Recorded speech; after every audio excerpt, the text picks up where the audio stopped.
സംസ്ഥാനത്ത് ട്രോളിംഗ് നിരോധനം നാളെ അർദ്ധരാത്രി അവസാനിക്കും. 52 ദിവസം നീണ്ട ട്രോളിംഗ് നിരോധനം അവസാനിക്കാൻ മണിക്കൂറുകൾ അവശേഷിക്കെ പുതിയ സീസണിലായുള്ള തയ്യാറെടുപ്പിലാണ് യന്ത്രവൽകൃത മത്സ്യബന്ധന സംസ്കരണ മേഖല.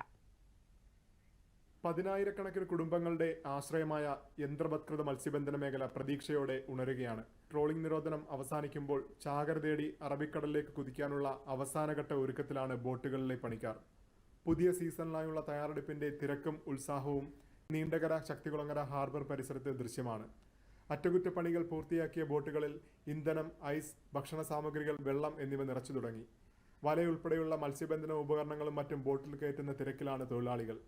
ട്രോളിംഗ് നിരോധന കാലയളവിൽ നാട്ടിൽ പോയിരുന്ന ഇതര സംസ്ഥാന തൊഴിലാളികളിൽ ഭൂരിഭാഗവും മടങ്ങിയെത്തിയതോടെ ഹാർബർ പരിസരം സജീവമായി. മത്സ്യബന്ധന ഉപകരണങ്ങൾ വിൽക്കുന്ന കടകളിലും തിരക്കേറി. ഹാർബർ പരിസരങ്ങളിൽ വലകളുടെ അറ്റകുറ്റപ്പണികൾ തീർക്കുകയും പുതിയ വലകൾ നിർമ്മിക്കുകയും ചെയ്യുന്ന വലപ്പണിക്കാർ തിരക്കിട്ട ജോലിയിലാണ്. വല ഫുൾ റീസെറ്റ് ചെയ്യുന്നു, പുതിയ വലകൾ പണിയുന്നു, എല്ലാം തീർന്നുകൊണ്ടിരിക്കുന്നല്ലോ. നാളെ ഉച്ചയ്ക്ക് മുമ്പേക്ക് അവസാനിക്കുമല്ലോ. കടലിൽ പോയിട്ട് അവിടെ വന്ന് മീൻ വന്ന് കിളി, കണവ, കൊഞ്ചി,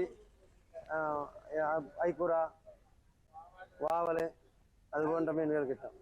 പരമ്പരാഗത വള്ളങ്ങൾക്ക് ട്രോളിംഗ് നിരോധന കാലയളവിൽ കാര്യമായി മത്സ്യം ലഭിച്ചതിനാൽ ട്രോളിംഗ് ബോട്ടുകളിലെ തൊഴിലാളികളും ഇത്തവണ വലിയ പ്രതീക്ഷയിൽ തന്നെയാണ്. ബോട്ടിന്റെ മെയിൻ്റെനൻസ്, വല കയറ്റിക്കൊണ്ടിരിക്കുകയാണ്.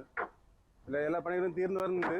ക്ലൈമറ്റ് ഇപ്പോൾ ഭയങ്കര ചൂടാണ്. പിന്നെ നമുക്ക് പണിക്ക് പോയാലും മഴ പെയ്യും, ചിലപ്പോൾ കാറ്റുണ്ടാവും, അത് പറയാൻ പറ്റില്ല. കഴിഞ്ഞ കൊല്ലം ഭയങ്കര മഴ ഉണ്ടായിരുന്നു, ഈ കൊല്ലം എങ്ങനെ അറിയത്തില്ല. ജൂൺ 9 അർദ്ധരാത്രിയാണ് ട്രോളിംഗ് നിരോധനം നിലവിൽ വന്നത്.